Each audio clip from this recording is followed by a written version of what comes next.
Good morning, everyone. This is Ron. It is uh, already December 10th. Can you believe that?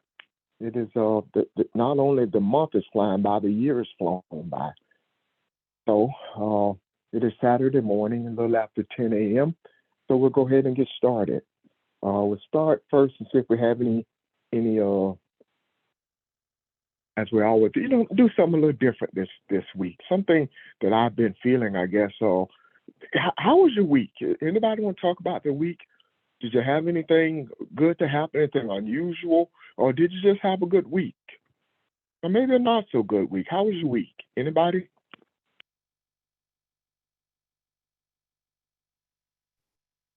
Ron, I have something I want to share. Okay. My week last Sunday started off really odd. My daughter called me and she was upset because her apartment for the third time has been infested with ants, like coming out the walls, coming out the sockets, the outlets, the whole 9 yards. So she goes, I said, well, come on down. I've got an appointment anyway. Just come a day early, and we'll deal with it. Well, she ended up Mm-hmm. coming. And to make the long story short, she found out yesterday that she has a cyst that is the size of a baby on her right side. And the funny thing is, my daughter is terrified of ants, but we were just looking at each other, and we know it's serious in a sense. But then she started laughing, and I said, "What's funny?" She said, "Mom, this all started because of ants." So it kind of gave us this great breather funny aspect to it. But I just wanted Okay. to share that because even though it's a serious event, it's funny how something you don't expect had a purpose, Yeah. if that makes any sense. So Okay. anyway, I just wanted to share that. I thought that was just kind of you know, a funky thing that happened, but it turned out to be a wonderful kind of result because otherwise she probably would have never known. She would have just thought she had a Yeah. stomach and kept moving. Yeah. Wow. Wow. Yeah, I like that. That's awesome. And I don't want to get too personal, but if you don't want to put it on the air, but I would be. Uh, I like to know how things turn out. Okay. I will let you know. Thank you for Yeah. thank you. Yeah. Yeah. All right. Yeah. We're gonna keep that in our thoughts and prayers. Yeah. Very good. Thank you. Anyone else? Yes, ma'am. Um, I'll tell you what I've experienced this week. I was mentioning to Pastor, I have been in a very good mood lately. Not one of those moods that's an emotional thing. That's what's funny about it. It's not an emotional thing because it's not something that has easily come and gone very fast. It's almost been uh, here's where I am right now anyway, kind of thing. And it has put me in a place where a lot of things don't bother me anymore, but uh, it just I don't know what else to call it, but a good mood. I just feel good. I still have the same backache and body aches and stuff that plagues me, but it's not as bad, or I don't take it as bad as I have in the past. Uh, and the one of the things I've noticed about it, it apparently has changed my energy because people are more friendly around me, and especially strangers when I go places. People are speaking more. People are opening up conversations to me. I and Kathy talks about that all the time. I don't usually get that. I'm the guy that can walk in the room and you may not even know I was there because I don't socialize like that all the time. And so it's been kind of weird but good. So it's been a interesting and good week for me, and I've really enjoyed that. So uh, and and I just want to share one other thing with you that I thought was I think this is interesting, and I hope you do as well.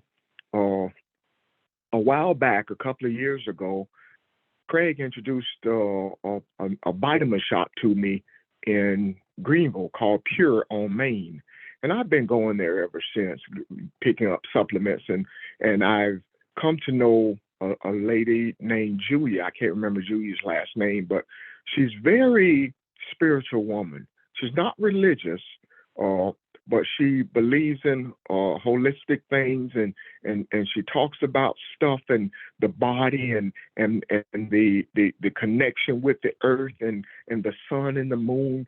She's that kind of person. And she said something to me yesterday. I went in yesterday to get a foot detox, and it was something very spiritual about this woman giving me a foot massage while she sang a song about my feet, and just connecting it to the earth and the purpose of the feet, and I really enjoyed that. But she, as she was rubbing my feet, she said, "You are a lot stiffer than you should be. Something's going on." She said, "Your spine is real stiff," and she said, "You're having trouble with your neck." And I said, "Yeah." I said, "You can tell that by rubbing my feet." She said, "Yeah." She said, "The big toe tells you a lot about the body." And so I'm just sitting there listening to her and everything she's describing, and she's telling me I need to go get a massage. And she says, "Watch how much more relaxed you're going to be uh, when you stand up." And sure enough, just from her, she said, because each one of your toes is connected to your body, different aspects of your body. And she said, when you take care of your feet, what she said, everybody needs to get a massage every now and then, a foot massage every now and then. It relaxes the entire body.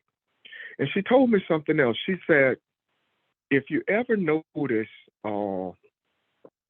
she said, if you feel like you get a stomach ache, something especially in your gut, she said, pay attention to see if you also have a problem with a tooth.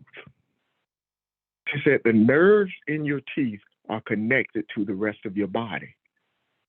And she said, especially your gut and your major organs. So if you have a toothache or something is going on with your teeth, she said, get it fixed immediately or as quick as you can, because it's going to affect the rest of your body, different parts of your body. And I thought that was pretty interesting.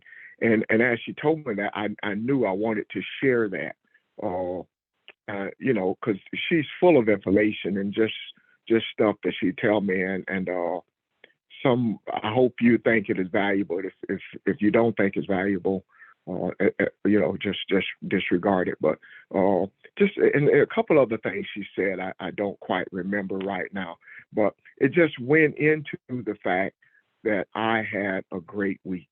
I did. I had a good week of just high energy, good energy, and seemingly attracting the best in other people.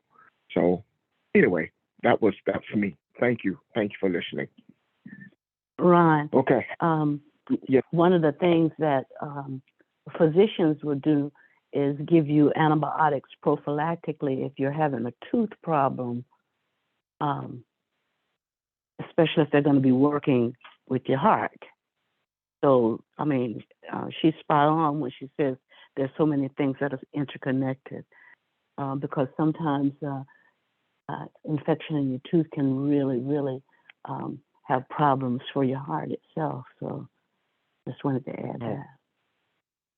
And you made me think another part I want to say. We already know this, and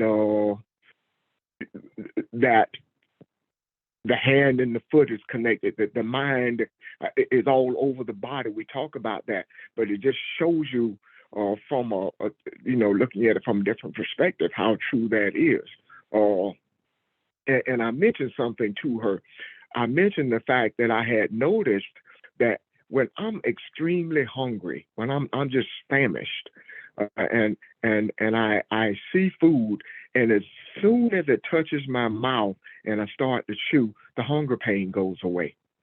And she says that's no coincidence. Because I say that to other people, they look at me like I'm crazy. She said that's no coincidence. She said because the whole body is connected, and if these organs are connected with your teeth, the teeth lets the body know that this is taken care of. This is already taken care of. Your nerve endings already sense that before you even finish chewing the food. So it's just interesting to me if we can look at that and apply it to our spiritualness, the spiritual body, and how connected we all are, and how one thing affects all of us. So I just thought that was interesting, and it to me it has some spirituality to it because it just talks about energy. Energy. We call them nerves, but it's energy. Okay. But thank you, Miss Barbara, and appreciate you guys hearing me out. Anyone else? Questions or comments? Ron, Yes, sir. what you're describing about your week uh, is a week of peacefulness. That's what peace feels like. It's in it. You can't explain it, but you know it's there. Yeah. My week, I've had a mixed week. Yeah, and it was peaceful. But one of the things I've noticed in the past few weeks, if not months, I've noticed things like my cell phone was laying on the table, and I was in another room, and I was reading or watching TV or something. Anyway, something inside of me I didn't say anything. I just got up and went to my phone, and someone I needed to talk to was calling me, and the ringer was not on. I've had that and things like that to happen to me quite frequently, and I've noticed in the past few weeks or months that it's been more frequently. It's like I'm hearing it, but not with my ears, and things that I'm beginning that I see that I did not see with my eyes, or if I'm cooking, I'm in another room. I know when to go to the stove, and when I do that, the food that I'm cooking is usually ready to be taken off the stove. That's not.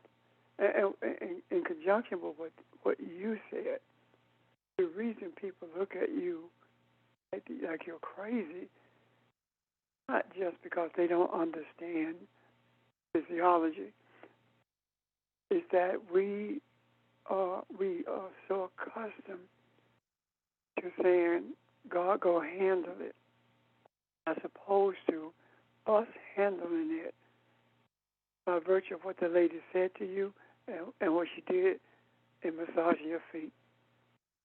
Most people would say it's crazy.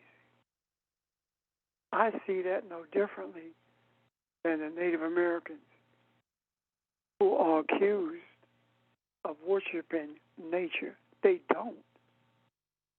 They live and respect nature. They live in nature and they respect it for what it does.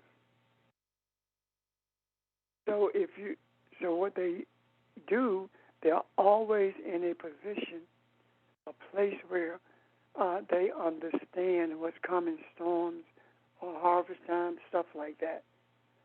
And I don't see that much differently than what you were explaining and what Barbara interjected about the teeth and the heart. So I'm saying all that to say this.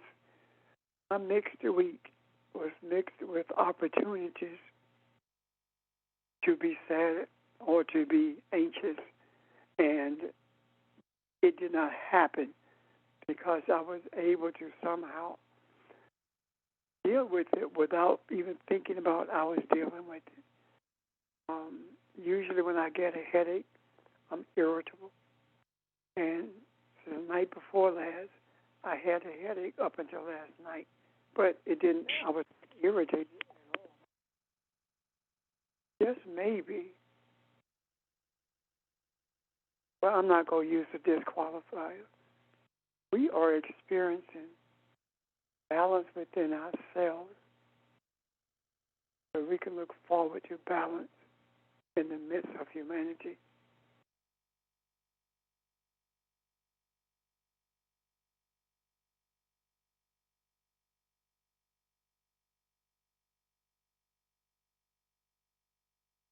Thank you. Thank you, Pastor. I like that. Yeah.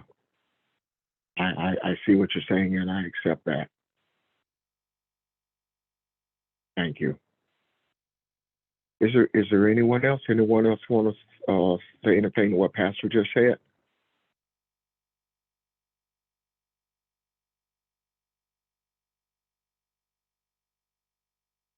Okay. Um, this is sort of a challenge, I guess, or an invitation rather than a challenge. When I was a kid, I remember being a freshman in college, and you walk in. At least I walked in, not knowing if you belong. You're not knowing, can I do this? Why am I here? Are you sure you're in the right place? And I had a professor. His name was Dr. Carr. And the funny thing about it is he is, after all these years, he's the only one whose name I remember. Uh, but he said something to us. He said, look around at each other. He said, have you met these people before? Do you know them? He said, you're all sitting here with the same anticipation, the same anxieties, and you're wondering the same things, and you don't even know each other. He said, but look around and learn from each other. Learn about those new roommates you've never had before. Who are they? What are their needs? What are their differences? They're the same age as you, but do you see things the same? What part of the country are they from?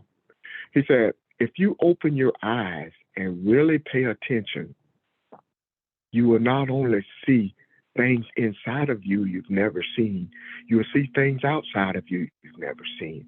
He said, most of your education should not happen in this classroom. It should happen to things you observe and what you become when you leave here.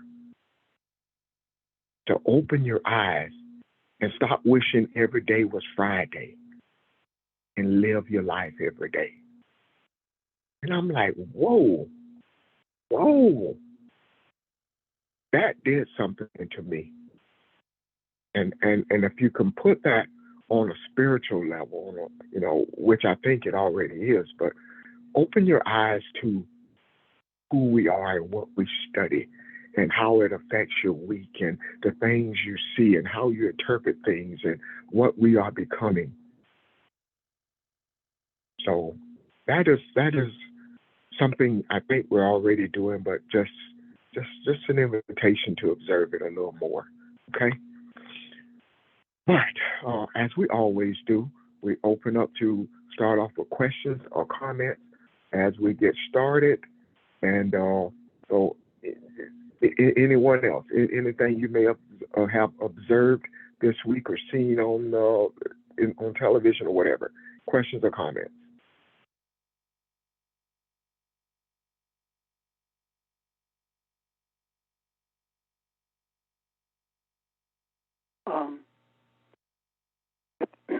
Excuse me. At the end, I want to share some information before we get off.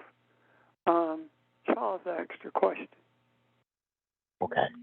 I forgot it. Yet he actually called me. I had him call me and leave it in my voicemail. And the question that he asked was, during the time that we were talking about baptism and mikvah, the question that he raised was, when a baby is in that amniotic fluid, is in prior to its birth, is that baby in a state of baptism or mikvah? And when that baby is born, was that baby baptized into this world? And I asked myself, why he had to ask me? How come he couldn't ask Ron? Because Well, Ron would have. huh? I said, well, Ron would have asked. Can you hear me? Yeah, I hear you. I said, would have come back anyway. Ron would have asked you. Okay, thank you. I honestly believe that it is the period of gestation is a period of preparation. And that period of preparation is done in a constant state of mikvah. That preparation is not limited to, but includes our emotional feelings. It includes the nutrition that the body will receive. It includes a plethora of things that comes through the mother as the child is in the womb. I also believe that there are spiritual/energetic influences on the child that's in the womb. And all of this, it travels through the embryonic fluid. The baby is no different than, the way I see it anyway, it's no different than if you put an apple in beet juice, that apple is going to absorb that beet juice. So the energy in the embryonic fluid that surrounds that baby is being infused with that energy. And that is one of the reasons that a child can be born and act like someone they never met, because the thoughts of that person is energy within itself. An attitude about that person is energy. The food you eat is energy. All of this has the has the opportunity, or has the propensity of being absorbed by that newly formed entity that we call a baby. And all of this is being interwoven with the physical body of that baby. And then the reason I believe that is because when you are born, you right now, if your feelings are hurt, you can feel it physically, and we all know it's energy. If you express love, you feel it in your body. Or if you express fear, you feel it in your body. All of these things are energy, yet we experience them. And that period of gestation, those 9 months, while the child is there are things that is being interwoven in the child to prepare it for birth into this world. And I hope that answers the question. And I actually would really like to hear how others see this as well. Thank you. Charles, I hope that helps you. Yes, it did. Thank you. I want to back you up a minute, though.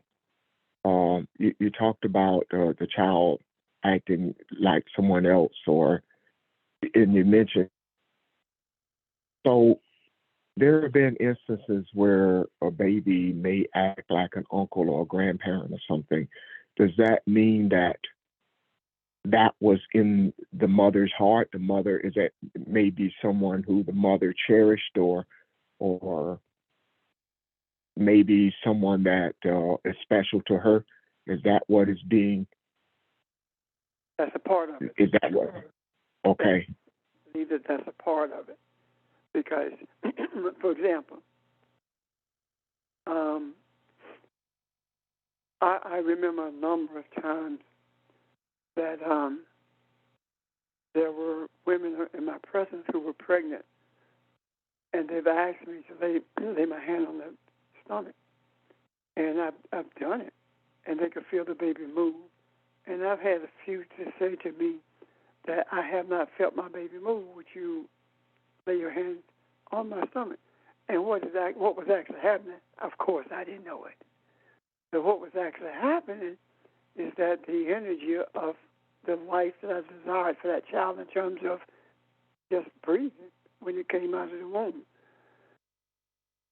was transported to that child through the mother, and that is one of the reasons that when some people are in the presence of a pregnant woman, the child is more active than they are outside of that presence. And I think that the mother should notice that, because that energy could be either unripened or ripened, good or evil.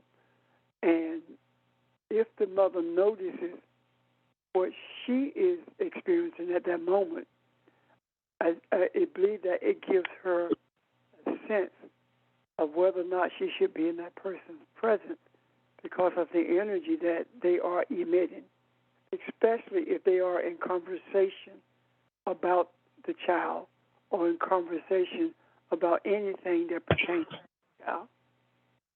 Does that make sense, Ron? Yes, sir, it does. There's something else I want to share with you. The word mikvah has the same root as the word hope, Hope. And which I thought was interesting. And the root of it means to wait or to tarry. And it also means to gather together. The word mikvah, the initial part of that means waters that are gathered together. Can you tie that together, or is that the whole part? Don't. If you see something in that, help me see that, if you don't mind. I do. However, I would like to see if anyone else sees anything in that before I speak, because I have a feeling probably will see or give me a clear idea of what's in my heart. Anyone else would like to speak to that? Hey, Real. Yes, sir. My question is, when Jesus and John met each other for the first time, they met each other in the womb, and they said the two babies was moving and leaping because of each other. That's what I was talking about, Charles. When Okay. I talk about being in the presence and the baby moves, that's another thing, that the energy of the baby that was in Mary's womb, John leapt in her womb, and God, what was his mother's name? Anyway, John leapt in her womb. Elizabeth. Okay, Elizabeth, because he experienced the energy that was in his presence. So it's the same thing, Mr. Charles. Thank you, sir. You're welcome. Anyone want to speak about it? Go ahead.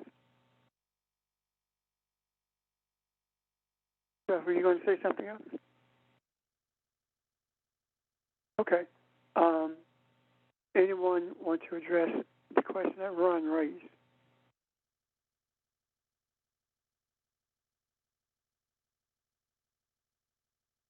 Okay. Hope.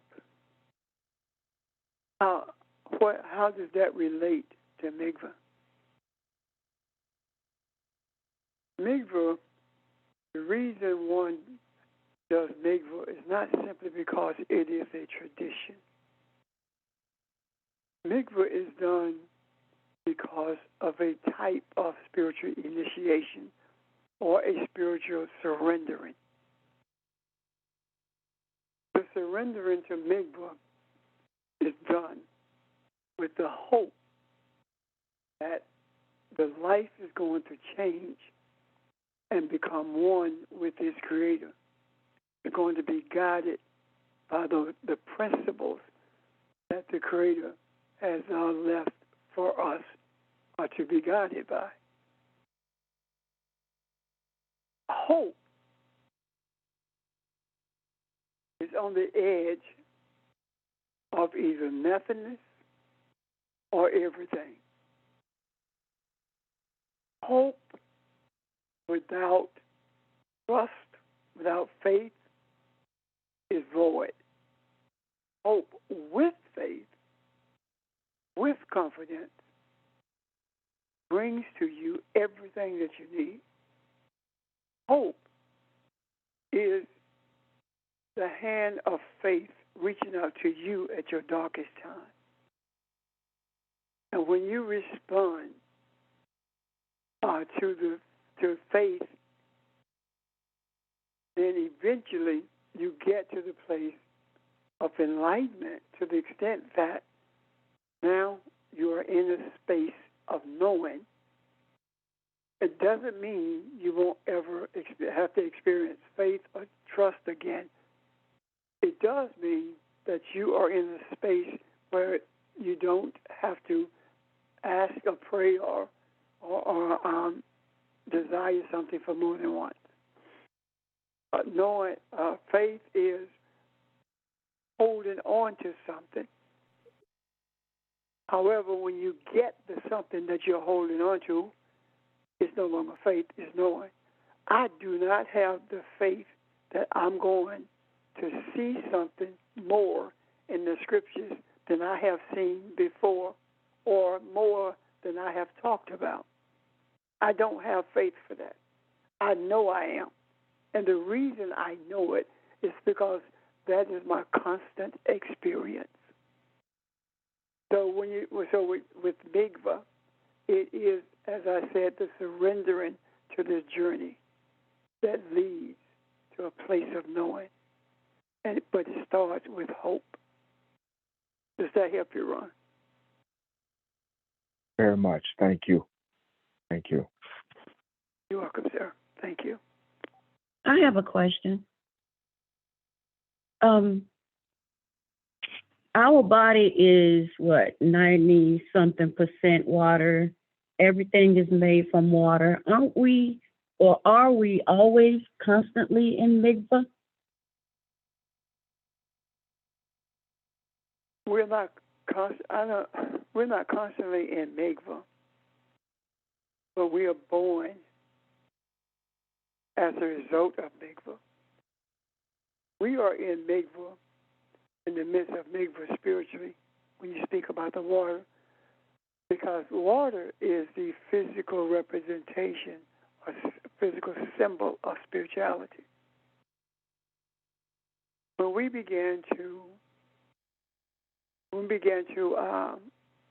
express our desires to understand the depth of spirituality that we can be introduced to, then I do believe that we are in a constant state of spiritual/physical mikvah. If I do not want to move my life beyond where I am, yes, I am made of 97% water, but it does not respond as would mikvah if I have that desire.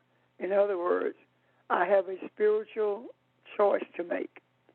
My spiritual choice that I make will guide me to a place of embracing mikvah, and we call it baptism, and I can get into that later.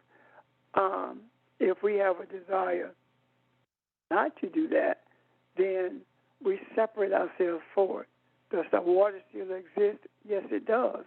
But its existence is no different than we being Elohim and being in denial of that or not believing that we could be that. It doesn't change it. So mikvah ties, the water ties us to the spiritual, both the spiritual and the physical world. Why? Because the symbol of spirituality is water, and all the minerals that's found in our bodies can be found in the earth, but they also can be found in the universe, especially on meteorites. So we are, Evan, I guess the best answer I can give you is that we have the opportunity rather to experience mikvah constantly, but it does not mean that we're constantly in mikvah, because if we're not experiencing it, are we really in it? Physically, no. Spiritually, yes. The opportunity is always there because of the connection between the water and the spirit. Is that clear, Evelyn? Yes, sir. Thank you. Anyone else? Is that clear to everyone? Comments, questions, please. It's clear. I like the one of the things you said. Mikvah is surrendering to the journey with the hope of becoming enlightenment. Now, you didn't say it quite like that. That's kind of how I heard it. That tells me that this journey, that beginning, that start, that speaks to an expectation. That is not just the end, as we have, at least how I felt in the church. I have joined this thing and I'm a part of this body now. But that marked the very beginning of a brand new journey for me.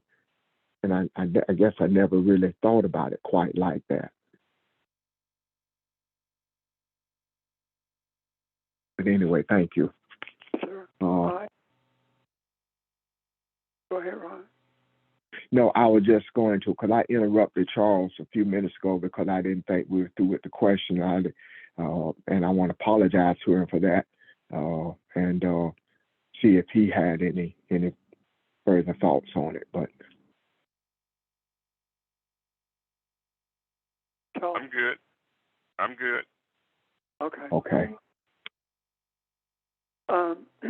I made a statement in the course of responding to Elva's question, and that's, it was about the principles being adhered to that we desire once we desire mikvah or to travel this journey.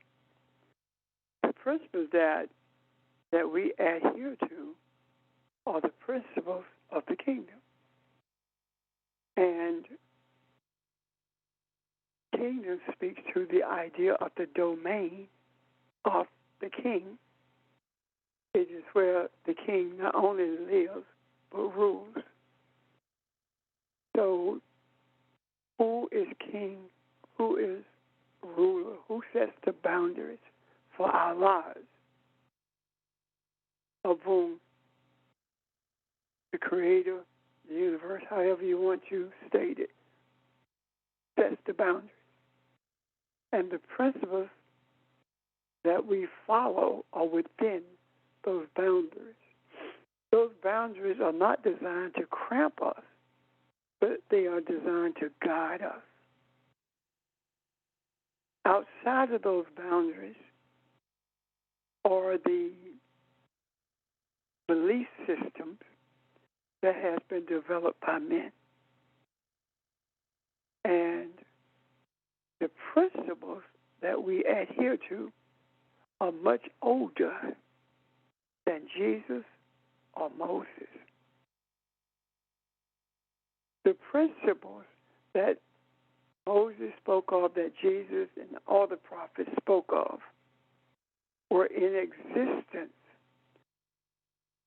5,000-10,000 years before there was a Moses or Jesus.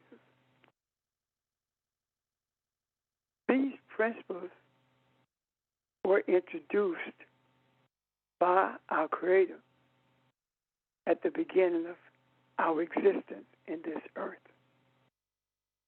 And these principles have been passed along through prophets. Well, first of all, through what we recognize as holy men or spiritual people. They've been passed on through the prophets. They've been passed on through Jesus. They've been passed on through Isaiah. All of these principles have been passed on through these people. And the principles have not changed. one iota. Only thing that is different is the people who we recognize as a conduit for those principles.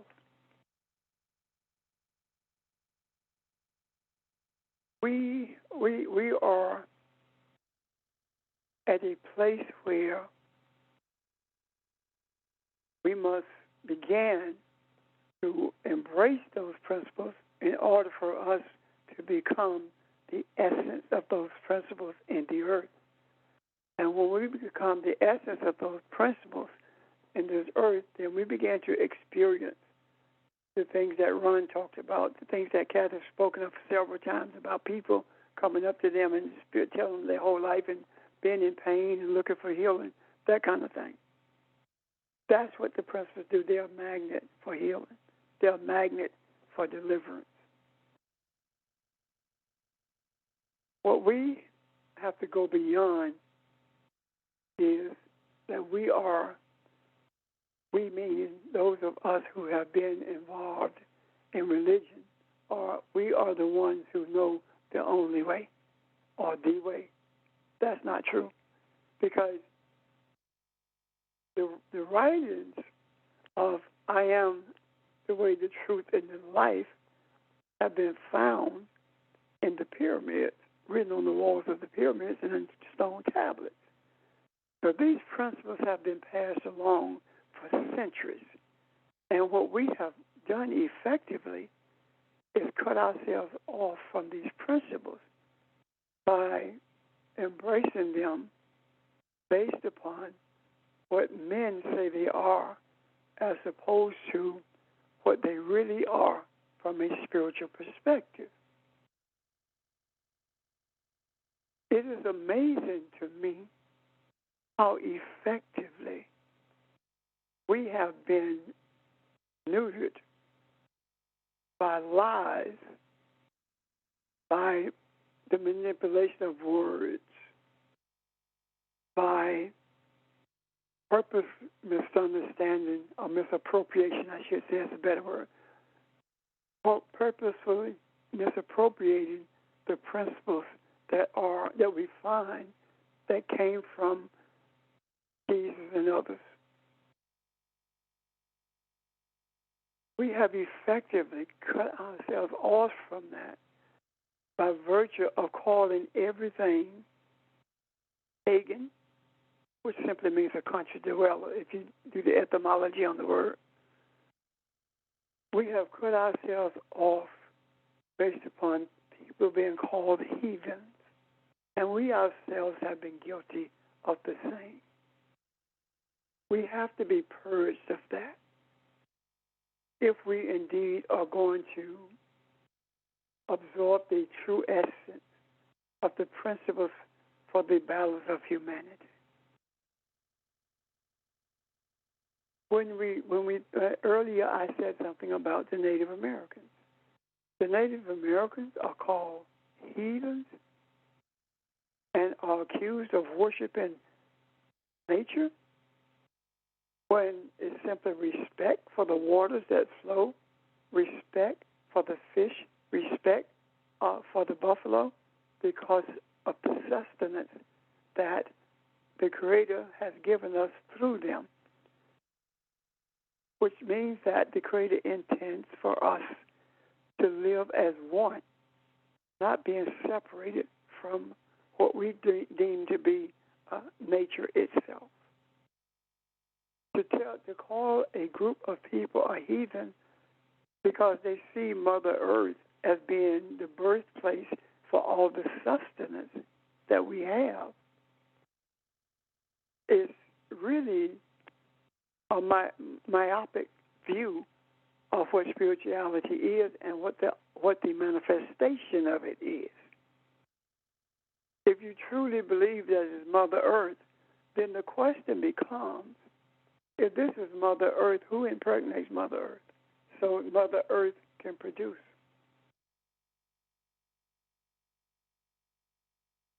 The rain is the spiritual sperm that impregnates Earth. What grows from Mother Earth are those things that are in his womb, in that dark place, and they reach for the sun as they grow.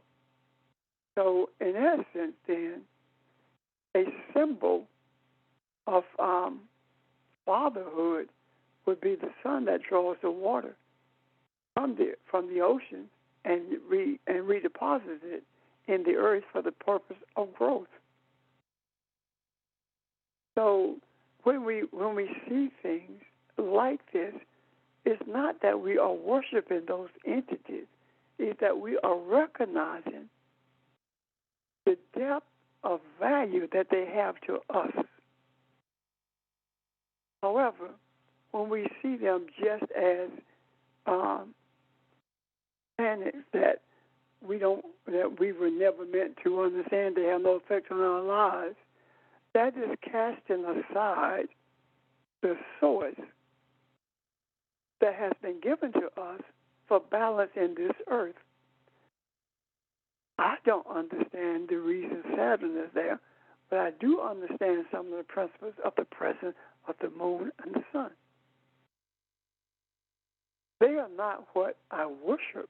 They are not what I submit to in terms of being my creator, but they are what I submit to in terms of being the sustainer of life in this earth. Submission means that you recognize something for a purpose, and I recognize that as being the source of our existence in this earth, our continued existence. However, I also recognize that the same source that brought me into this earth is the source that brought these planetary bodies into the earth prior to my existence for the purpose of sustaining my existence. So when we talk about principles of the kingdom, we're talking about things that just as old as the earth itself. It's more ancient than we could ever wrap our minds around. Yet, it is just as new as it was yesterday or the day it came into the earth. Are there any questions, or does that make sense to you? Do you need more clarity? Thank you.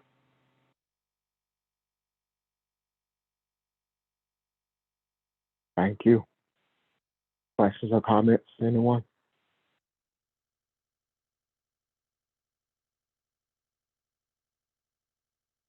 I got another comment. I know the Indian every time they used to eat berries or whatever, they always thank Mother Earth for what they received from Mother Earth, and other people, I'm gonna say other people, you know what I'm talking about. They didn't understand that, and they still don't understand that now. And the Indians, they always tell we have to give back to Mother Earth. So hold on 1 second. Let's say Native Americans, okay? Instead of Indians, Native Americans. Okay, I didn't know. Native American. Okay, that's all right. That's all right. and they always, when they receive from Mother Earth, they always give back to Mother Earth. There was always a receiving and giving back with them. Always. People who invaded this country do not understand, and that is the reason it is said that they worship nature. You have to dehumanize a people before you can do to them what was done to Native Americans and people of color all over the world. You have to dehumanize them first, and then you make up your own religion and compare them to it, and everything is beneath what you believe. And the God that you believe in is superior to the God that they believe in. That's what colonialism and bondage is all about. So it is not surprising that there is not understanding there. However, I wanted to say something that been on me for a while.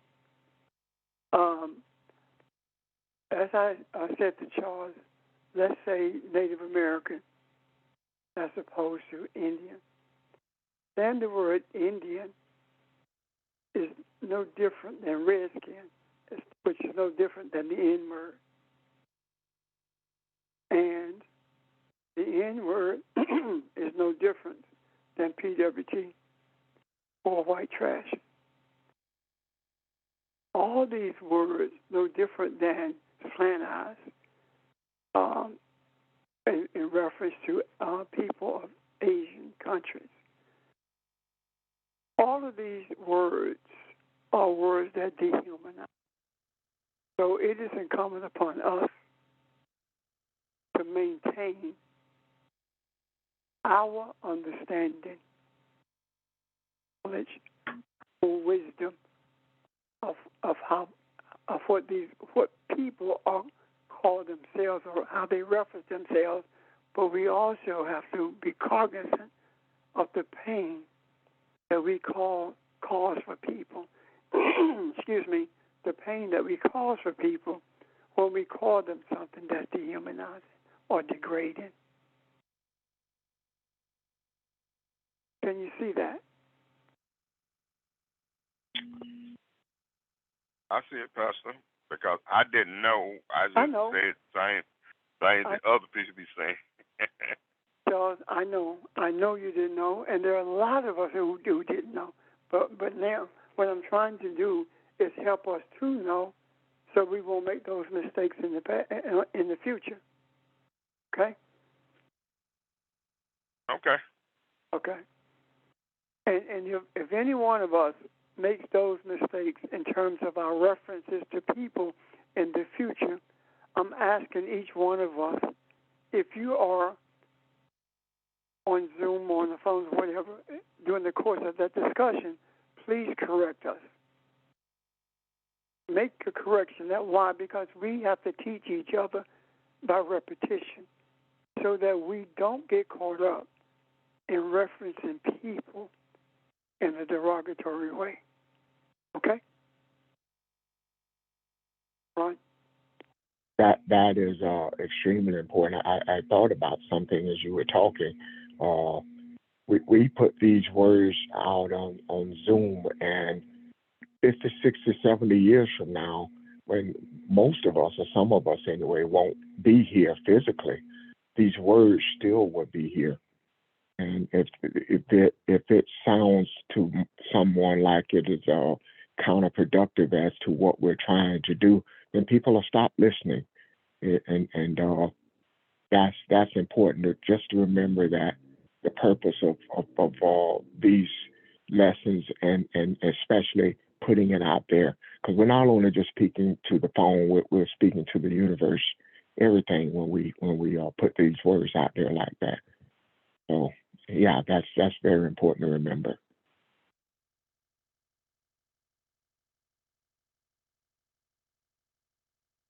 Okay, where are we? Questions or comments?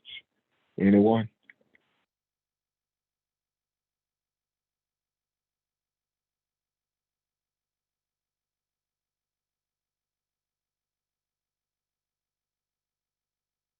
I had something that I had looked at. Looks like we've been on the phone almost an hour, but I want to show you something if you guys think it appropriate to keep going.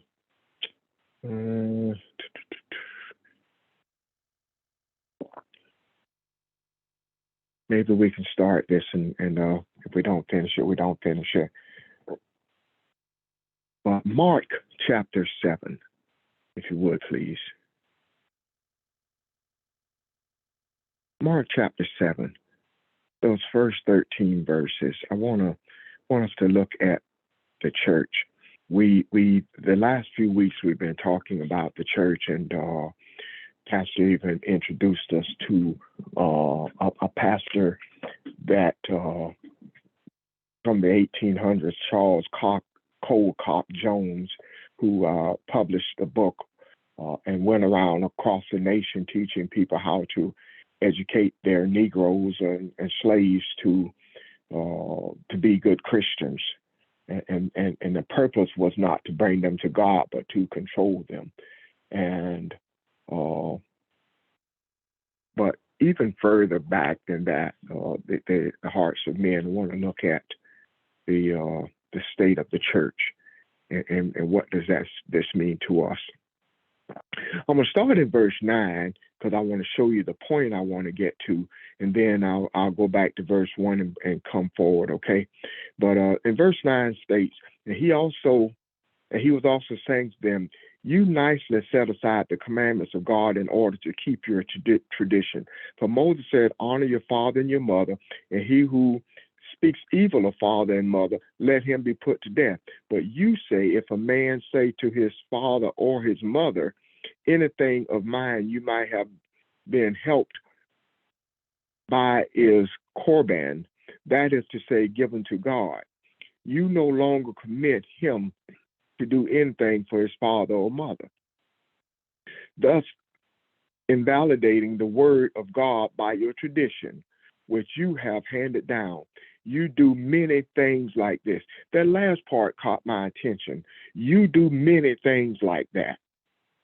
So, and how do we get here? I just didn't want to pull that out of the blue, but that's the part I was hoping to speak to. And verse 1 says, and the Pharisees and some of the scribes gathered together around him, him being Jesus, when they had come from Jerusalem and had seen that some of his disciples were eating their bread with impure hands, that is, unwashed. For the Pharisees and all the Jews do not eat unless they carefully wash their hands, thus observing traditions of the elders. And when they had come from the marketplace, they do not eat unless they cleanse themselves, and there are many other things which they have received in order to observe, such as the washing of cups and pitchers and copper pots. And the Pharisees and the scribes asked him, why do your disciples not walk according to the tradition of the elders, but eat their bread with their impure hands? And he said to them, rightly did Isaiah prophesied of you hypocrites, as it is written, this people honor me with their lips, but their heart is far away from me. But in vain do they worship me, teaching a doctrine and precepts of men, neglecting the commandments of God. You hold to the traditions of men. This is not unfamiliar to us. I'm sure we've looked at this scripture before, if not collectively on the phone. You've read it or heard someone else speak of it. Traditions of men versus what the scriptures say, and a lot of things look so subtle, so easily done. You know, it's almost like that little cliche that talks about you get an inch off a path. And how does it look 100 years from now? You're so far gone. You're so far away from where you're supposed to be. You no longer even recognize who you are, let alone your surroundings and how to get back there. So you look at this, and he says at verse 13, you do many things such as that. Whatever we have read, and Pastor mentioned today the other day, as opposed to Deuteronomy and Leviticus, the verses or the commandments that Jesus is talking about were the commandments given to Moses. So all of these things, and the thing that again that caught my attention here is in he said, but in vain do you worship me, teaching a doctrine and the precepts of men. That word vain kind of stood out. We know it to mean it means emptiness, it means nothingness and worthlessness.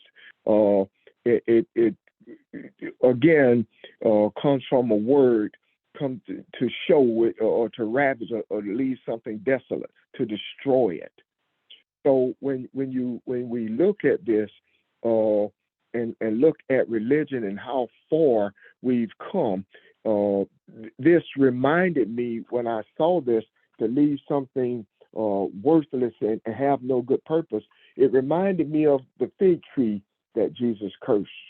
The fig tree is the beauty of that tree. It looked as though it has something to offer, as does religion. It looks as though it would have nourishment on it, as does the words of religion. But it had nothing to fulfill you. It was false. It did not bring about anything to change the minds of men, or the hearts of men, excuse me.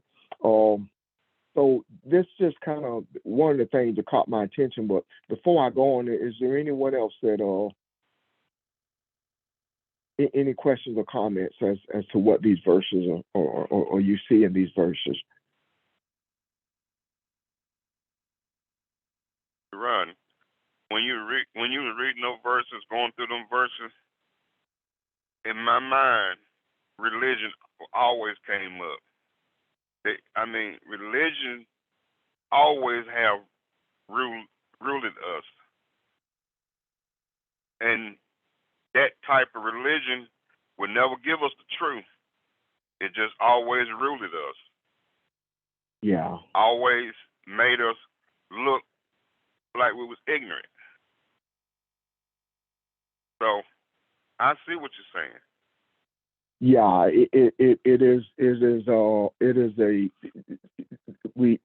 I brought up this preacher, this how to train the Negro Christian, how to make that is not a new idea, and it happened in the 1800s, but it was an idea that has been going on with men for centuries, and that's what this is saying to me anyway.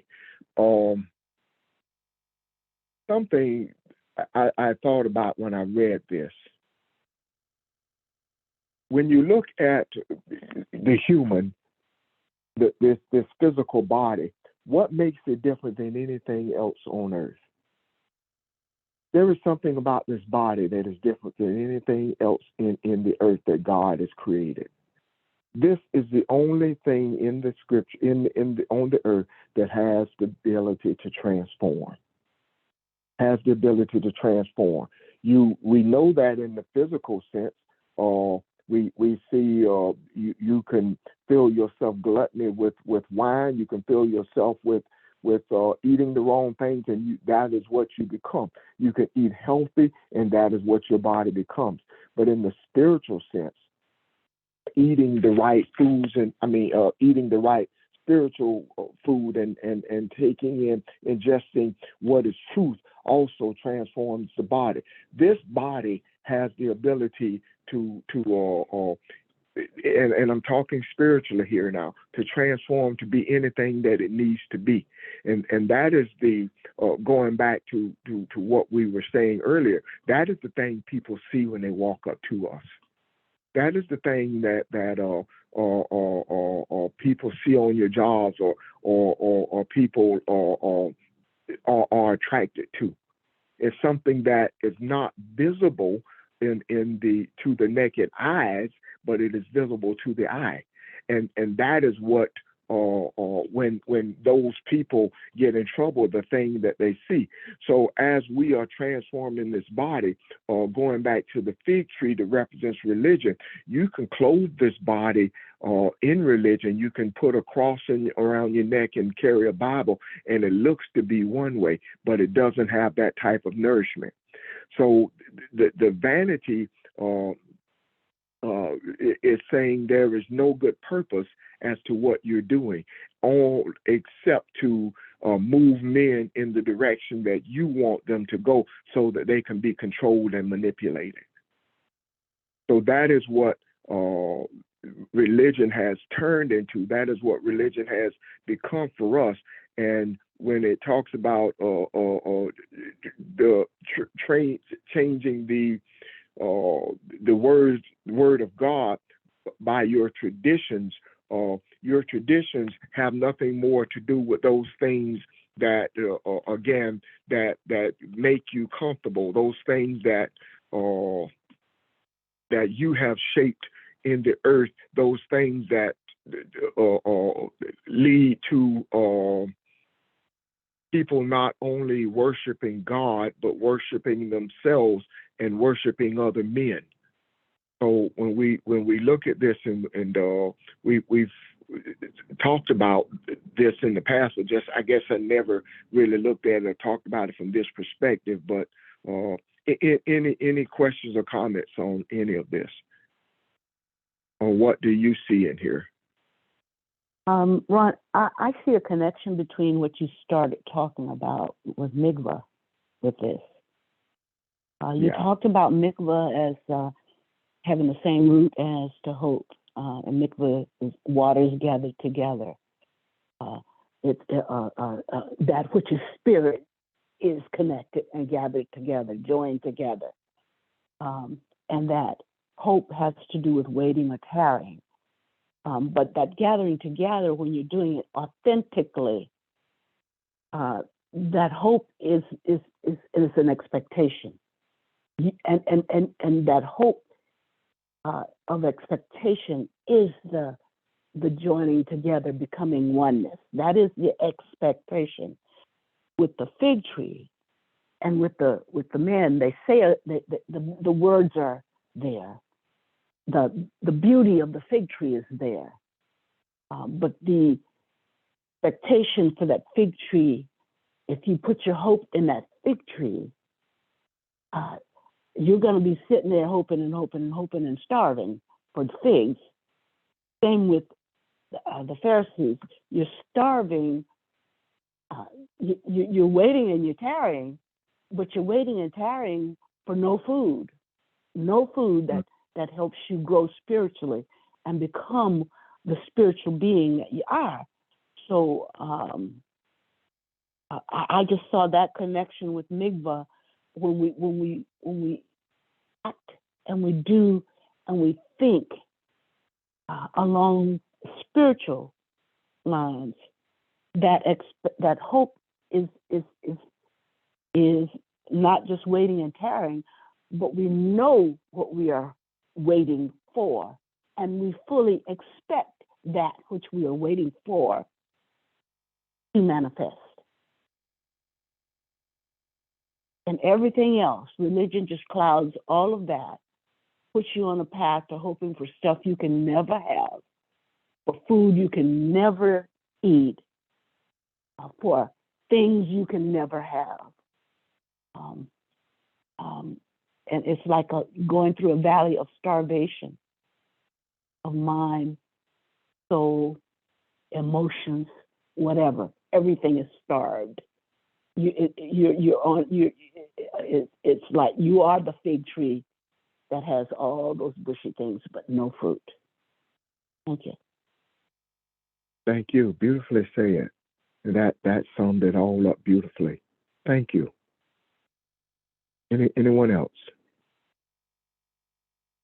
Miss Barbara led me to my next point.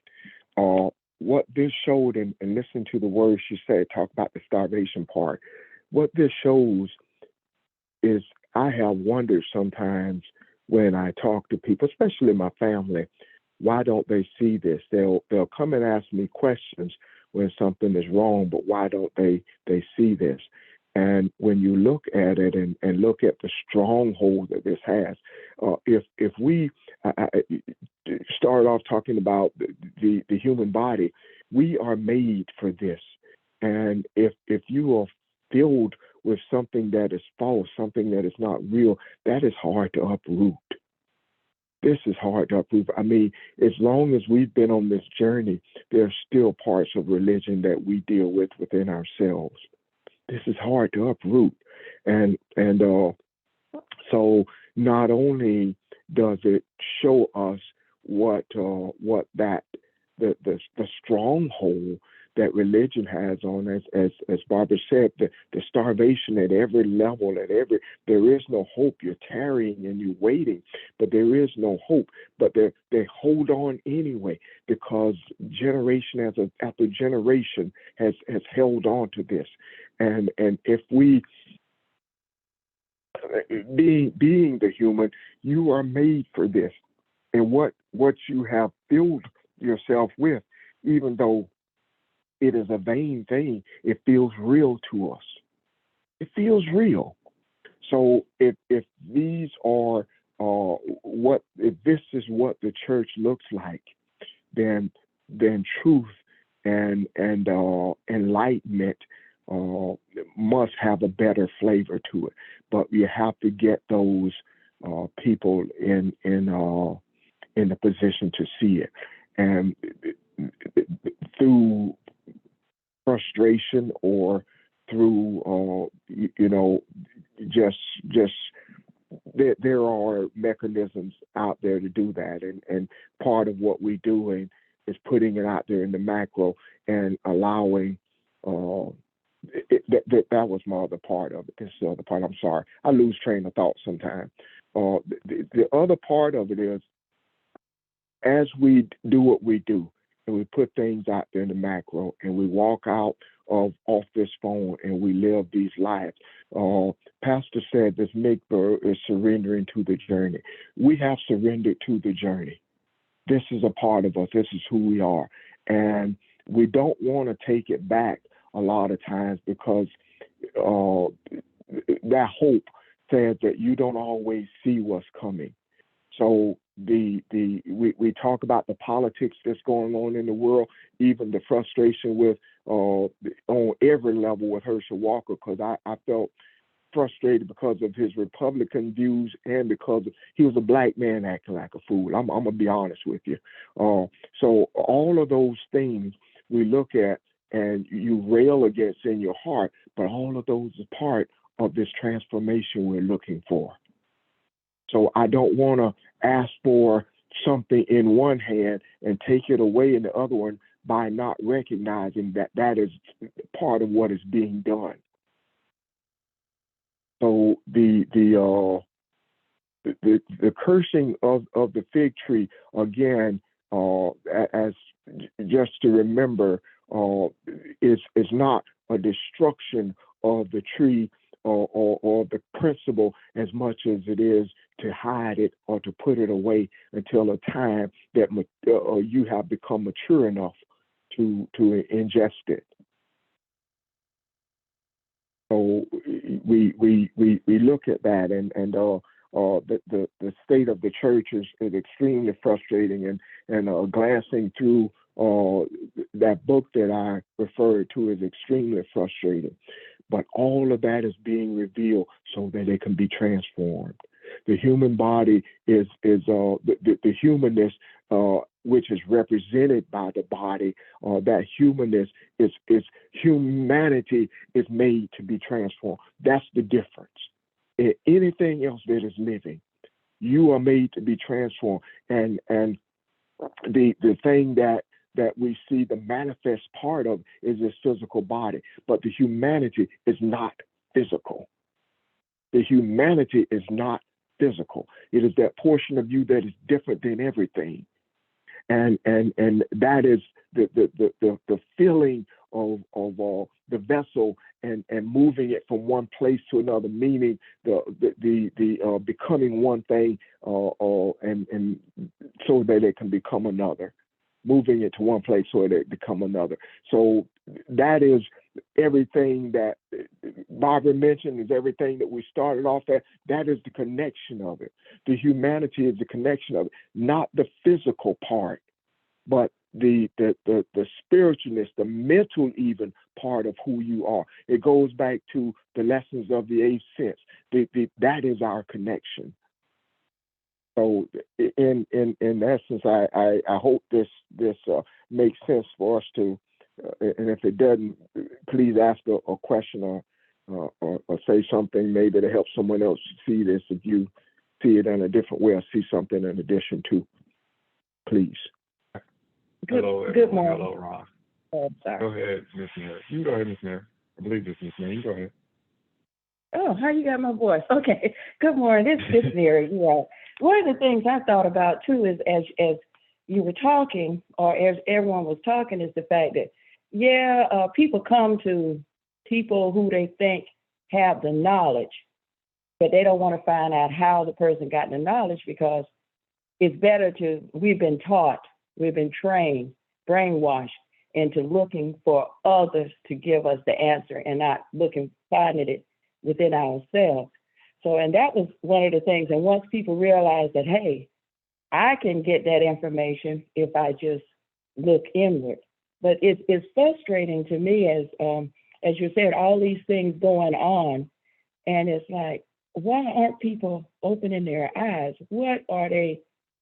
And the key is we looking for others to give us the answer. But I'm thankful for the virus because that allowed me an opportunity, even though I wasn't getting what I need, and I knew it had to be better because it had to be something else. Because even though God is love, the most critical people, the most judgmental people that I've been around are my Christian brothers and sisters, coming from the pulpit about homosexuality, about adultery, and they didn't really. So it's like something not right. It's just not right, and it's always going Jesus on the cross. And once you accept Jesus as your Lord and Savior, say, okay, so what's next? Every Sunday, the same old, same old. So we know that it has to be something else. Well, I knew that. But people were happy, and I'm saying, well, is it me?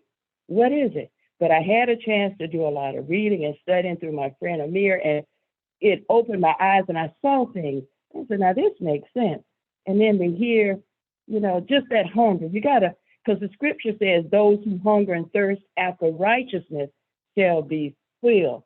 So and I'm probably not thinking of it in the right way, but I felt like I was searching for who I am. And the Spirit opened up. I opened myself up and the Spirit came in, and that's how I was able to do it. I just want to say that what you're saying to me makes sense, and it falls in line. And my prayer that I give to the universe is that others' eyes may be open, that they too may understand who they are and how connected we are, because we're all one. And until we get that way, it'll never change. And that's why it's so easy for somebody like Herschel Walker, who does not know who he is, and other people like him to say silly stuff because they don't know any better. That's all I want to say. Hope that helps. Thanks. Thank you, Mary. I appreciate that. Yeah. Thank you very much. Ron, Yes, sir. the latter part of that chapter, those verses, stood out to me. When if a man says to his mother and father, his father and mother, anything of mine you might have, then help by is given to God. What Jesus is saying is that the priest has taught the people to give to God before they help their mother and father, their father and mother, and justify it by saying, I gave to God.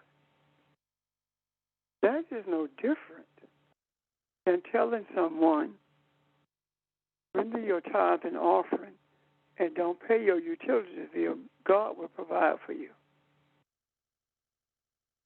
When in essence, what should be said is, no, use the money that you have to pay your utilities bill because you got to have lights and heat, etc.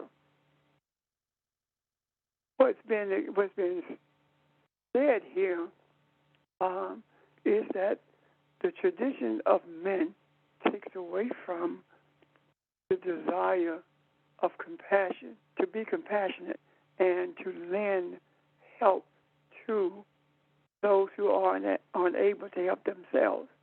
By virtue of using father and mother, he is showing how strong this is. It's one thing to tell someone who you know or someone who is a stranger to you, I can't give to you. But to tell your father and your mother, I can't help you because I have to give it to God, which in essence is saying, I can't help you because I got to give it to the church.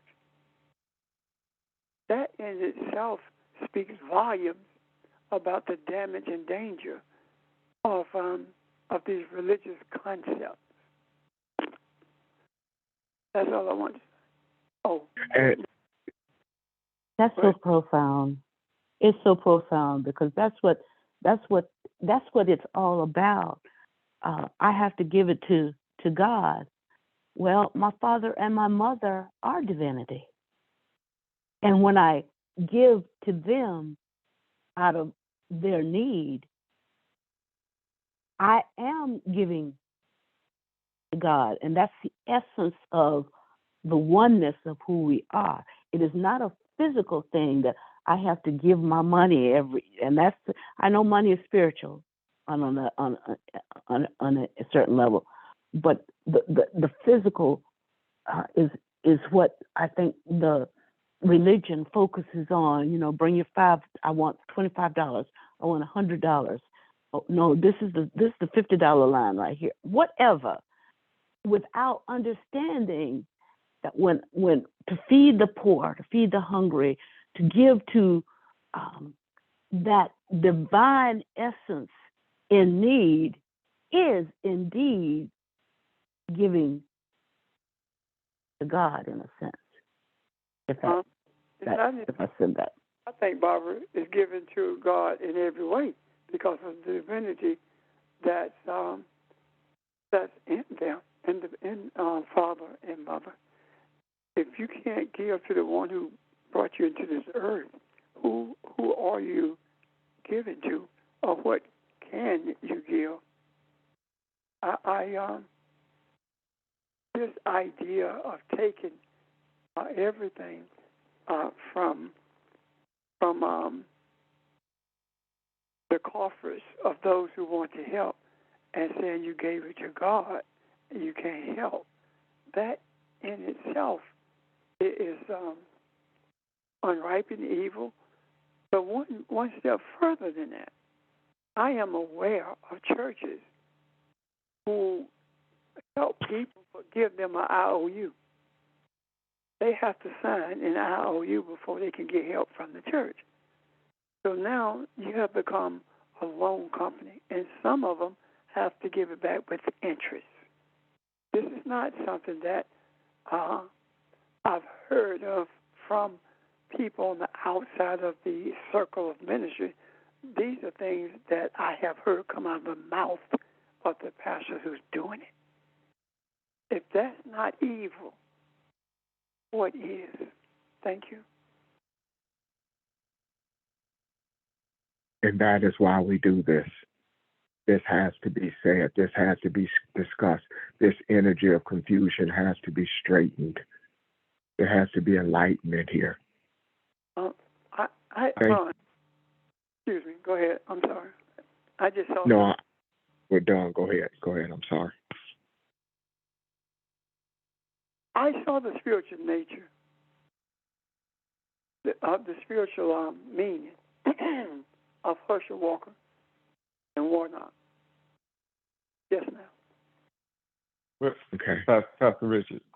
Yes. I'm not sure if you want to go there just yet. I actually saw something more in what we've spoken so far, and even with the Pharisees and what you and Ms. Barbara said, if you're about to make a tangent a little bit. I am, but go ahead. Okay. I actually, this is in addition to all that has been said, and to the point where there's been an emphasis by the Pharisees on the physical acts, whether that be washing the hands or whether that be, as Pastor Richard was talking about, bringing your first and in many cases your all to God. I believe that in the tradition, the Pharisees do not understand the spiritual nature of the washing of the hands, which is similar to what Charles mentioned earlier about the Native Americans giving thanks for their food. The washing of the hand is not a physical act. So what it is actually doing is more of a meditation and a cleansing of the heart and preparing oneself to oneself or synchronize oneself in a sense with the food to allow the food to provide more benefit and healthy and merge with the body in a sense, to become one with both the food and the human. The same thing happening in the Native American tradition. The Pharisees, though, were not spiritual at all and only caught up in the physical. So you only have physical acts, as in this is a washing of the hand, which is a baseless rule, which is a ritual, but the purpose of it, or the power, has been attracted from it, taken out of it. When Jesus talks a little bit further in the 15th verse, there isn't anything that is from the outside of a son of man and enters into him that is able to defile him, but rather the thing which goes out from him, that is which defiles a son of man. And so what this is also talking about is, notice anything that is coming from a son of man or us as humans, none of that is actually physical. It is all spiritual. Is our words, is our intentions, is our heart, etc. When Ron mentioned that he was more so at peace this week, and how people just felt, comfortable coming to him and talking to him and things like that. That was a direct relationship, or directly, connected to the mood or his stance, or the way that he'd carried himself and settled himself in a sense. And so, no, these people don't necessarily know it from a conscious standpoint to fully understand what's going on, but they automatically feel a comfort in the sense where they are allowed to mesh themselves or feel compelled to share whatever it is with them, in a sense, to actually merge or link with Ron. Again, synchronicity. The Pharisees being moved away from that of God or divinity and even experience it again was all coming quick, because they were only searching, looking things from a physical standpoint. When Jesus is constantly talking about going within thyself, being familiar with thyself, that is not only you being close to divinity, but you being in divinity, you experiencing divinity, just as, and it is upon that where you have, I would just say, access to, and being all of divinity. And that also means having access to all knowledge and understanding, just as Mary was talking about, going within yourself to find these answers, etc. She mentioned homosexuality, and thinking about Sodom and Gomorrah not being a thing about actual, male, female, or female, male intercourse, but actually that of violence and defiling in terms of hate and harm. That would be the defiling situation in that. But it, like I said, it is from understanding of going within the heart, softening the heart, and having that synchronicity with the divine, that wisdom, knowledge, and understanding actually comes. I'm finished. I love that, Sheldon. You again tied everything together, and that observation with the hand washing, the spiritualness of that. The importance is that the purification is not a physical thing. That is not a cleaning, but if you are at that point that your level of understanding is from a religious perspective, let's look at it that way, then that's all you can see. But you are saying that this is everything that we do is about a spiritual cleansing. It's about a purification. It is about a showing the difference between the two and bringing truth and enlightenment to it. And that is not physical at all. And even you furthered my point. I saw tie this to what something Pastor said when he talked about hope being, and again, I write things down. I kind of put it in my own words, but hope is what stands between nothingness and everything, and that's what the human is. The human stops being physical when he recognizes who he is, and he stands between the plight of mankind and everything that the universe has to offer. So that you sum that up beautifully. Thank you. And then there was one last. Oh, go ahead. Sorry, go ahead. Go ahead. I was just going to see if anybody else had anything they want to add to it. But go ahead. It was just one last thing. I know in some cultures coming out of the Eastern Africa, for example, that you only can eat with one hand. Now, the ideal with that is the difference also with there just being strict archaic rules. Whether this is something that is being done because I am told to do and I'm being forced to do it more so, or it's because there is reverence and respect behind it. And what is lost many times is the teaching or the understanding of that reverence of respect of doing something because you have regard for versus doing something because you're just told or forced to do it or because of the punishment associated with it. So out of fear. So once again, a lot of times some of these rules, when they're absent of spirit, they actually have the adverse effect of their actual attention. But all these things, if I don't want to say if they're godly, but there's no separation between divinity and inner spirituality or the inner self. And it's the transformation and that changing of the self that is what is more important. And this physical act or the physical acts themselves are just a tool to either help you get there or like a reminder for you to do these things. But it's absolutely essential that the spiritual intention of these acts or whatever acts is not lost. And if that part is absent, then essentially the whole thing is worthless. You're just going through an act. Sheldon, what you said, at some point though, if the physical act is a reminder of the spiritual meaning, and you understand the spiritual meaning, that tells me that to continue to belabor the spiritual act in the presence of those who understand the spiritual meaning and that's what religion does. But religion doesn't ever tell you the underlying meaning anyway. But it tells me that,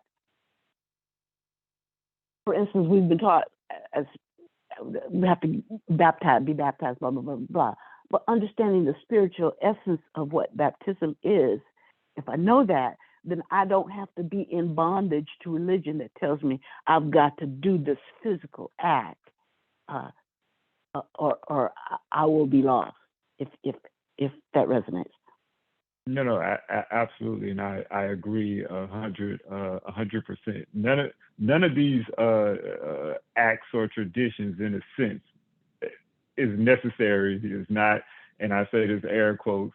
You're not gonna go to hell, be in hell, like however else you want to look at it, just because you don't do any of these particular things. The most important thing of all, and will always be most important, and first of all, is the inner thing happening that these supposedly traditional acts at one point when they had, I would say, they were more widely used in the right way, it was to get to the inner part. So it wasn't the actual physical, like I said, the physical thing that was being done that was important. It helps you get there. Okay, great.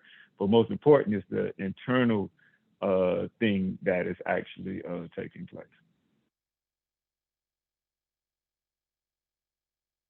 I'm finished. Beautifully said. Beautifully said. Um, I want to show you something here that is an example of who and what we are, uh, and what we receive from each other, and how the unity, the oneness of who we are. Someone said something to me probably about a week or so ago about talking about his marriage, right? And I thought about that, and I thought, well, you know what? We've addressed a lot of things. We've talked about racism. We talked about feminine energy. We talked about how men have treated women in the earth. We even talked about we really don't are just gaining a grasp of masculine energy, and how in the past that is used to be a Neanderthal, just kind of dominating, and what mess the world is in, and sometimes you know, we talk about things and bring them up just to bring clarity, to straighten things out. And so on that line, I thought about marriage, the relationship between a man and a woman, and what that's supposed to look like. And it would be in line with what we're talking about, because it is compassion, it is love, it is peace, it is forgiveness, it is all of those things. So what does that look like? And that's what I set my mind to. And I've been looking for something to kind of fit that. And this morning I got to searching scripture, because I haven't been able to find anything to help me see what's in my head. And I found this scripture about 5 minutes before Pastor called me this morning, and he mentioned that he wanted to talk about mikvah for a minute. And I said, well, if we get to this, I see a little bit in it, and I see the church, and maybe it'll spark a discussion. But I had no idea what kind of discussion. So the only thing I had time to look at it, and I looked up the word vain, and I wanted to know what that meant, and how that fit into this. That was it. But look at the discussion that came from it. And the point I'm trying to make is that is the balance. It brings clarity. It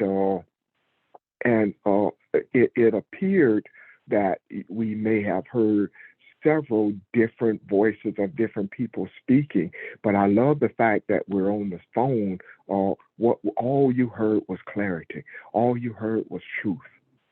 And if that resonates with you, if you felt the vibration of that, that's the beauty of it. I thought about something was Pastor was talking earlier. The beauty of water is you feel the vibrations in water. Water picks up on things like that. So the beauty of what we did this morning, because I would have been done in 5 minutes, but you guys plugged in without even knowing where we were going, and brought clarity to this. And that is the purpose of what we are doing for the church. This thing that has captured men, and has filled them with vanity, and they not even know it. It is these nuggets of truth and wisdom that when you log off today or get off today, and you walk out there in the earth, that people will see that spark that resonates with you will also be felt in other people. So I just think this discussion was beautiful today. I thank everyone for it that participated, and even those who the energy by listening intensely, and we all gain. But that is the difference in what we do. Beautifully done. Ron, Yes, ma'am. Ron, before Pastor comes back on, I sent you something personally in June. And Okay. I want to bring it up because this lesson today just sums it all up. And I don't know if you saw it or not, because you usually respond, so you probably didn't see it. So I looked back, and I found it. And Okay. this was in June 23rd. Ron, on Tuesday night, I dreamed some of us were at your home just chatting and socializing. We noticed a snake, not a black or a rat snake, curled up beside the wall. Someone said, "There's a snake." You came over. You said, "What are you doing here? You don't belong here." You then picked it up and took it outside. I don't know how you feel about snakes, but in this instance, you were not fearful, did not hurt it, or even seemed to want to hurt it, but in a calm manner, just put it outside. And that's what all of this spoke to me about today, that what is that snake? If that snake is religion, you don't have to receive it. You don't belong here. Just put it back in its place. If that snake is, whatever it is. And so the lesson today just reminded me, your teaching the lesson reminded me about that. We don't have to be fearful of anything. Thanks. Thank you. That was beautiful, and I apologize. I did not see that. I did not. I definitely would have commented on it. No Thank you. apologies necessary. It was meant for such a time as this. The beauty of it, I would not have picked up a snake, but thank you. I love that. Yeah, that's awesome.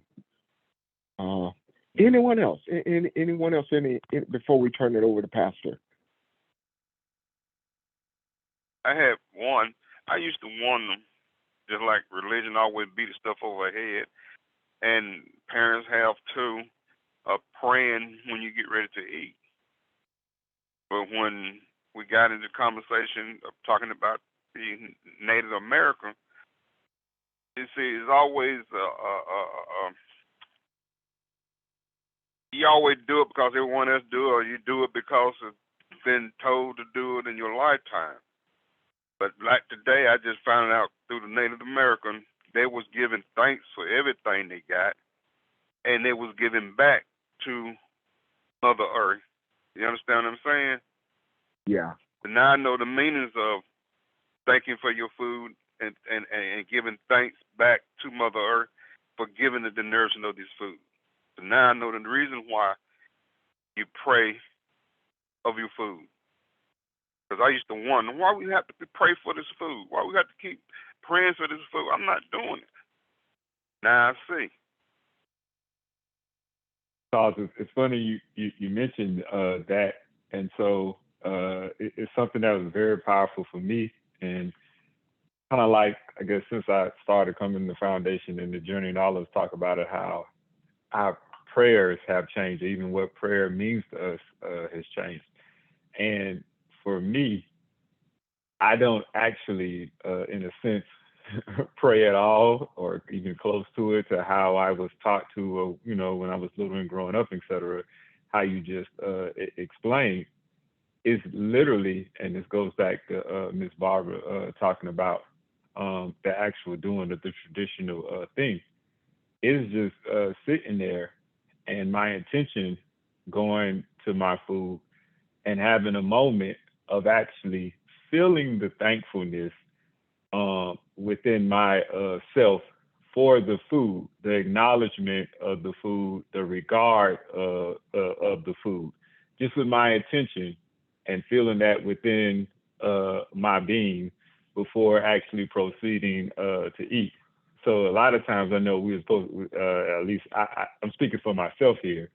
I said, thankful for this food, growing up, but I wasn't really thankful for the food or actually feeling and thinking about it. I was just saying the words because that's what I had to say, what I was supposed to say before I started to divulge digging in the food. That's it.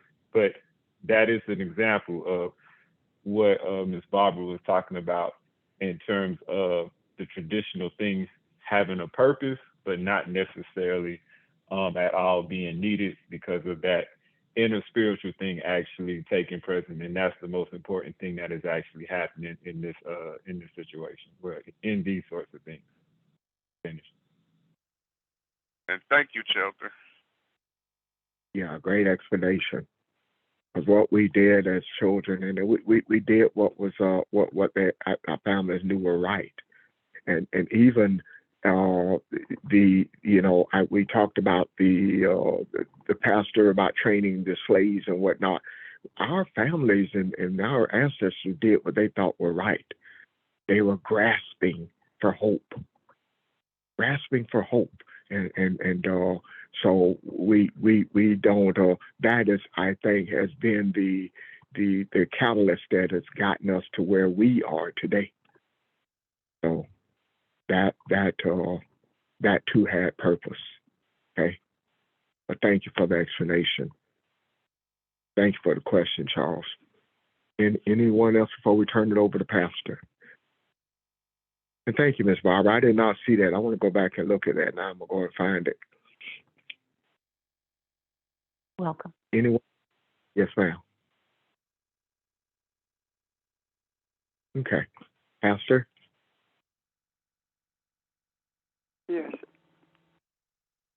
What happened?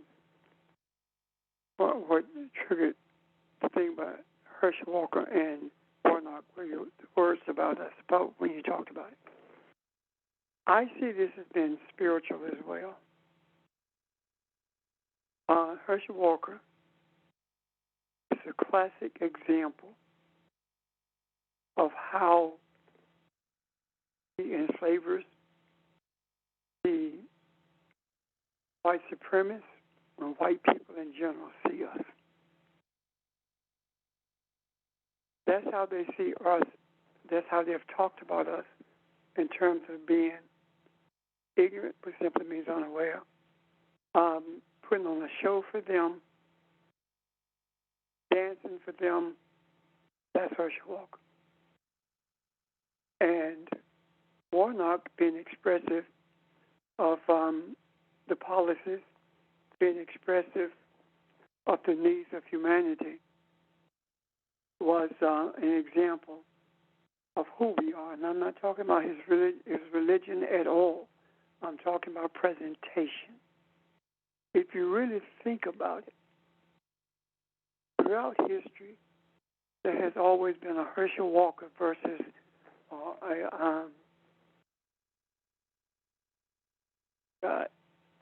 Frederick Douglass. And the Herschel Walker type is what we have been painted with. And that's why we were told we have to be twice as good in order to be accepted as being equal. Well, we were never accepted as being equal, never have been. However, I believe that the Creator was showing not just us, but everyone the picture of what is said of us and the picture of who we are. And how deeply this is felt in the community of Caucasians.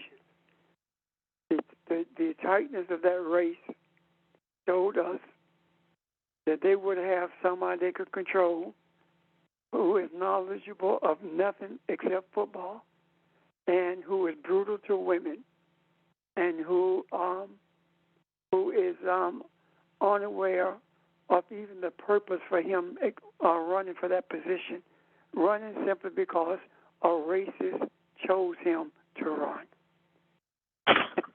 Someone did for the benefit of others. I think that's the contrast between those two, that we were being shown a manifestation of a spiritual realm. Would you please mute your phones? Or want to check your phone to see if they're muted? That's how I see that. Any questions about that before I go further with something else? Comments or questions? Can you see? Yeah, definitely. And the other thing that it showed me was, hopefully this was the mirror that so many folk could see themselves in, that I am, say, a Christian. I'm a Christian. I'm a Southern Baptist, or I'm evangelical, whatever. But I knowingly chose Herschel Walker, a man who seemingly had very few morals, who was that uh, abuser of women, whatever. I chose that man rather than the man who spoke from the perspective of loving kindness, of doing what's best in the best interest of people in general, and who had no obvious character flaws, as opposed to Walker's, which were up there as a billboard for everyone to see. So that I'm trusting that that's speaking to a lot of folk who put that above their beliefs and what they say they believe. They chose an amoral man, but they say that they were moral people.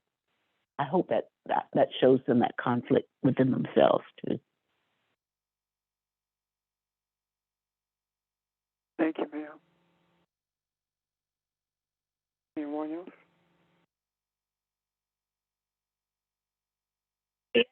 Cinema. I don't know if y'all talked about that yet, but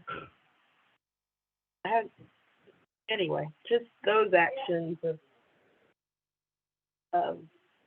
I don't know what it means about bigger stuff, not just this one woman making this decision.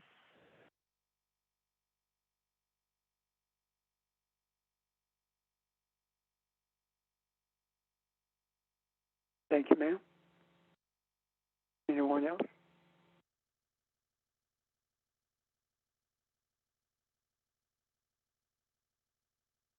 Okay, Ron, are we finished? Sir. Sir? Yes, sir. We're done. Okay. I wanted to share something with you guys that you may not have heard. In this, Sage, excuse me, before you start, you want this part recorded? yes, it doesn't matter. Okay. It may help someone else.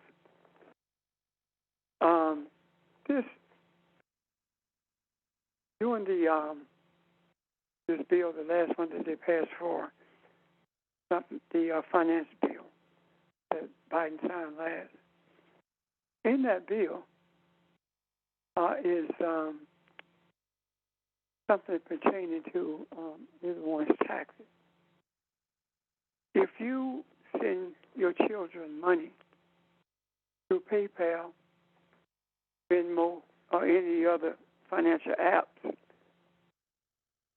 if you send them more than $600 in a year, then that is counted as income, and they have to prove that it was not income, and the IRS can audit them as a result of that. It used to be $20,000 before they had to report it in 1 year, but now it's $600. I want to make you aware of that because I know a number of us send money to individuals through those apps. And whether you're paying, repaying someone or not, it doesn't matter. But the only thing they care about and is forcing these companies to do is to send the IRS the information that they would normally get on a 1099. So I want you to be aware of this so that you don't get our children or our friends or anyone caught up into this, because it's very easy to send someone $600 in the course of a year. My God, you can send $600 one time, but I don't understand why it dropped from $20,000 to $600. Other than the fact that that is a undercover way of taxing people who are already struggling, as opposed to taxing or repealing the taxes, rather, that was given to the billionaires by the Trump administration. So be cognizant of that. And if you are doing that, then what you need to do probably is to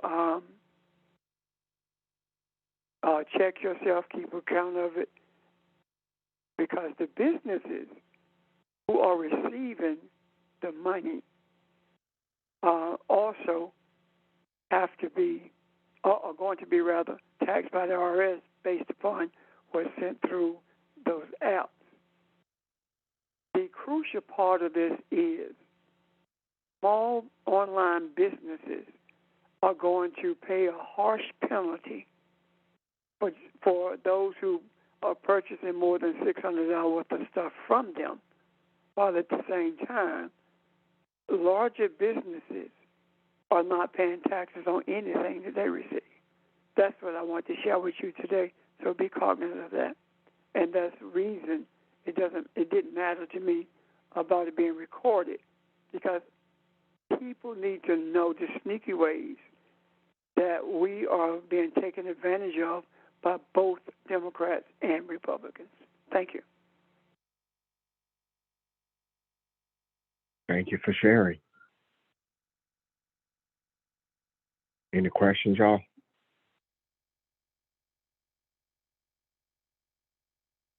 I have one question, Ron.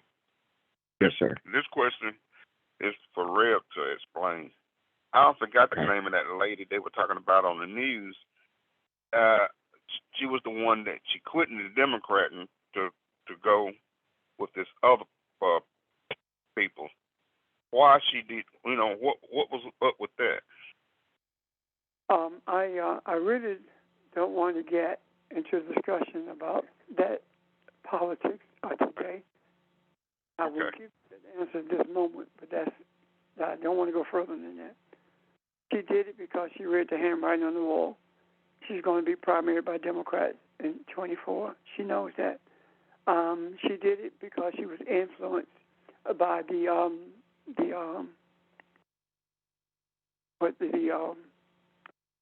what those people on Wall Street that get everybody's money. Sheldon. Talking about the lobbyists? Is it liberal? The funds. This group. Oh, hedge funds and mutual funds and all those? Okay. She did it because of hedge funds. She met with some hedge funds or people who own hedge funds in Arizona, and she did not want them to be taxed. And when they were putting together a bill to tax them, she stood against it. You're talking about capital gains taxes. Yes, that's it. And that's the reason she quit, because she is more akin to the Republican attitude when it comes to business than she is to anything else. And when it comes to some, very few, of social issues, she leaned towards the Democrats. So I'm shocked that she did not go to the Democrat and go to the Republicans, because that's more of her attitude. I'm done. Thank you. I hope that helps. Thank you, Pastor. Uh-huh. Thank you, Charles, for your question. Anyone else? Questions or comments before we close? Well, I hope this has been an enlightening day to us, and I've enjoyed the discussion. And if you have any questions, of course, we invite you to write them down or send us a text or whatever, and we'll start the discussion tomorrow. But I hope you enjoy the rest of your day, and look forward to tomorrow morning. All right? Have a good morning, everyone. Bye, everyone. Bye, fam. All right, thank you.